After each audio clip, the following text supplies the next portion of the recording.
औज़ुबिल्लाहि मिनश्शैतानिर्रजीम बिस्मिल्लाहिर्रहमानिर्रहीम। शुरू अल्लाह के नाम से जो बड़ा मेहरबान और निहायत रहम करने वाला है। तमाम तारीफ़ें उसी के लिए हैं जो तमाम जानों का पैदा करने वाला और मालिक है। और लाखों करोड़ों दुरूद सलाम हज़रत मोहम्मद सल्लल्लाहु अलैहि वसल्लम पर। अस्सलामु अलैकुम वरहमतुल्लाहि वबरकातुहू। आज मैं आप लोग के लिए जो सूरह लेके आई हूँ, सूरह रहमान, बेइंतहा करामती सूरत है। पढ़ने से अल्लाह पाक आपको बुलंदी अता फरमाते हैं। अल्लाह पाक आपकी तमाम हाजतें दूर फरमा देते हैं। हर हाजत के पूरे होने के लिए अपना एक तरीका कार है। उस तरीके पे आप सूरह रहमान पढ़ते हैं तो आपको अल्लाह पाक हर उस मुश्किल से निकाल देते हैं और उस तंगी से निकाल देते हैं जिसमें आप गिरफ़्तार होते हैं। सूरह रहमान जन्नत से अमन के लिए है, नेक और ख़ूबसूरत बेटे के हुसूल के लिए अक्सीर है। मुश्किलात चंद दिनों में दूर हो जाती हैं और लाइलाज बीमारियों के लिए तो तीर बहदफ है। इसकी तरतीब आगे जाके बताई जाएगी कि किस तरह से पढ़नी है। जन्नत में मशहूर था कि सूरह रहमान हमारे लिए नाजिल हुई है। मुफ्ती साहब दफ़ा जिन के साथ मुकालमा हुआ, उन्होंने जिन को कहा कि आप इस सूरत पर ईमान लाते हैं तो इस जिसके अंदर आप दाखिल हुए हैं उससे चले जाएं। तो वाकई चला गया और मरीज़ को माफ़ कर दिया। मौलाना अनवर शाह कश्मीरी रहमतुल्लाह अलैह बहुत बड़े पाए के बुज़ुर्ग थे और दर्स हदीस पढ़ाते थे। वो एक मौके पर एक औरत का वाक़या बताते हैं कि एक औरत पर जिन्द आया हुआ था और उसको बहुत तंग करता था। उन्होंने वो दूर दराज के इलाकों में रहती थी, तो किसी शख्स ने आके उसके बारे में कहा तो कुछ तरकीब बताएं कि कैसे उससे जान छुड़ाई जाए।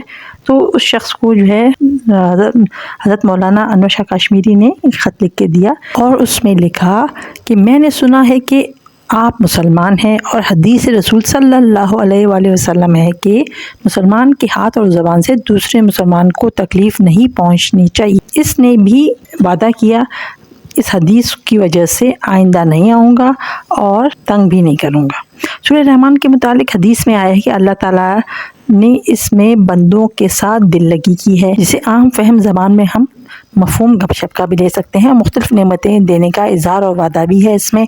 इसके पढ़ने वाले को लाइलाज अमराज से शिफा हो जाती है। हालत हमल में पड़ी जाए तो लड़का ही होता है और बहुत ही हसीन और जमील होता है। हर मुश्किल के लिए, दफ़ाए हाजात के लिए, हुसूल शिफा के लिए का पढ़ना बहुत अक्सीर है। जन्नती जब जन्नत जाएंगे तो अल्लाह ताला जन्नती मखलूक को कहेंगे कि मेरे मेहमानों की ठीक ठाक मेहमान नवाजी करो, ये बहुत थक कर आए हैं और हज़ारों साल अपनी सज़ा काट के आए हैं, मैदान हशर के झटके खा के आए हैं, पुलसरा से खौफज़दा होके आए हैं। जब जन्नती जन्नत के मज़े लूट रहे होंगे तो फरिश्ता जन्नतियों से आहिस्ता से कहेंगे कि अल्लाह ताला से सूरह रहमान सुनने की फरमाइश करो। अल्लाह ताला अपनी जन्नतियों को सूरह रहमान सुनाएंगे। शादी के लिए इसका एक बहुत ही मुजर्रब वजीफ़ा है कि जिनकी शादियाँ नहीं हो रही उनके लिए ये है, आपने सूरह रहमान जो है वो रोज़ाना पढ़नी है और इस तरह पढ़नी है कि बावजू किबला रुख होके बैठ जाना है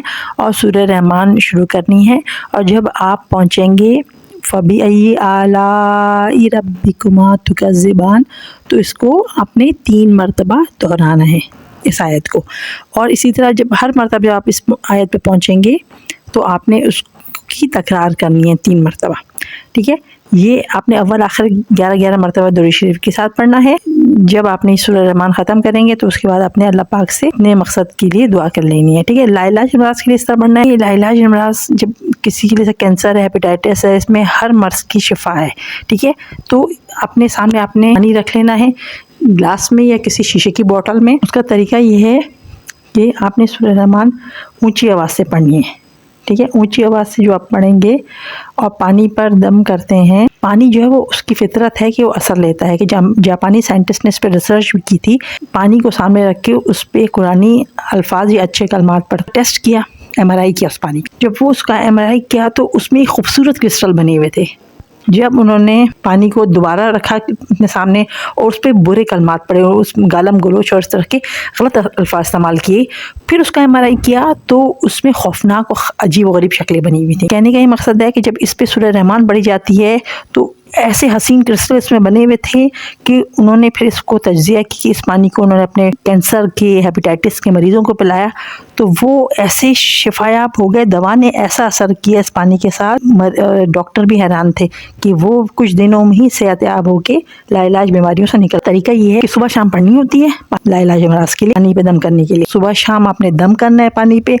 اگر آپ گھر کی دوا اور جو زیتون کا تیل ان چیزوں پہ بھی دم کریں سامنے رکھ کے تو بہت ہی اکثیر ہے۔ صبح شام اگر سنیں تو بھی بہت افیکٹ کرتا ہے، اثر کرتا ہے، ٹھیک ہے۔ تو یہ بہت سی امراض میں سے آپ کو نکالے گا، جیسے ڈپریشن ہے، ٹینشن، آج کل کی بیماریاں ہیں جیسے بچہ دانی میں رسولیاں ہو جاتی ہیں، اس کے لیے بھی بہت اکثیر ہے۔ اور یہ جو ہے جیسے جن عورتوں کے بچے نہیں ہوتے ہیں اس کے لیے بہت اچھا ہے، اللہ پاک ان کو اولاد عطا فرمائیں گے۔ اور اس طرح سے ایسے امراض جن سے ادبا عاجز آ گئے ہوں، وہ اس کا علاج نہیں کر پاتے ہوں، تو اس کے لیے یہ آپ نے 40 دن تک دم کرنا ہے پانی پہ اور مریض کو پلانا ہے صبح شام، ٹھیک ہے۔ اور اگر سنے بھی تو بہت ہی اچھا ہے۔ تو یہ بہت کام کرتا ہے، کچھ ہی دن میں آپ کے مسائل حل ہو جائیں گے انشاءاللہ۔ اور اپنے مسائل کے لیے اس کو پڑھیں، سنیں اور اس سے بھرپور فائدہ اٹھائیں، اللہ کی دیوی نعمتوں کا اقرار کریں اور پاک کا شکر گزار ہوں، تو انشاءاللہ آپ کی ہر حاجت، ہر چیز پوری ہوگی۔ ہر مرتبہ جب پڑھیں تو اس لازمی آپ دعا کریں اللہ پاک سے کہ اللہ پاک میں نے اس نیت سے پڑھی تھی، جس نیت سے پڑھیں دنیا کی ہر حاجت اس سے پوری ہوتی ہے، ہر خواہش اللہ پاک آپ کی پوری کرتے ہیں۔ مجھے بھی اپنی دعاؤں میں یاد رکھیے گا۔ اللہ حافظ۔